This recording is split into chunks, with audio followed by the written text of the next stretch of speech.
Here's the mindful man reading another chapter, even though I forgot to put my chapters in. After all, life is short. This was something Josh was realizing, but he didn't like to think about it. He just wanted to have fun. Josh was so tired that he went to bed early and pondered on the day's events. Tom would be amazed if he told him what had happened. He hoped for a quieter day tomorrow. He'd mentioned that he'd helped Tom clean the Mini. He loved polishing its big round lights and seeing them gleam. The next morning they tucked into scrambled eggs. They had chickens on their land and they had a never-ending supply of big round eggs to devour. It was like having a free supermarket in their back garden. Tom was in his overalls ready to start tinkering in the garage. Josh joined him and started polishing them until they shone like diamonds in the sunlight. The car was so cute, and it was almost lifelike. It was great fun helping his dad. They both missed Granddad, and it gave them something to take their mind off things. After all their efforts, the car was gleaming, and although Tom was half reluctant to get it dirty again, he was ready to take it for another spin.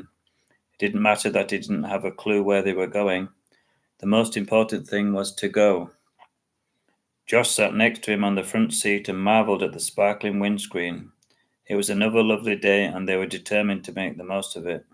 Once again, the car trundled down the lane until it got to the crossroads. Left or right, said Tom, smiling. Right, said Josh. After 10 minutes of driving and pondering, they pulled up to a gas station, and Tom pumped the car full of petrol, and with an excited look on his face, Josh could see his thoughts in motion like well-oiled cogs. Tom handed Josh a mint and then declared, "Do you want to see Big Ben?" Josh was stunned. He'd always wanted to, but it always seemed too far away. At least 100 miles, he thought.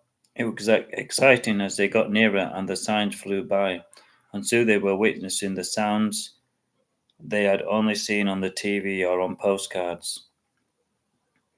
Josh looked up at Big Ben and he was amazed at the size of it. He wondered what they would do if the hands stopped, and he was so engrossed that he didn't notice the busy traffic and the people passing by. Living in the countryside, he was unused to such hustle and bustle, and he found it at once exciting and a bit frightening. That's a short one.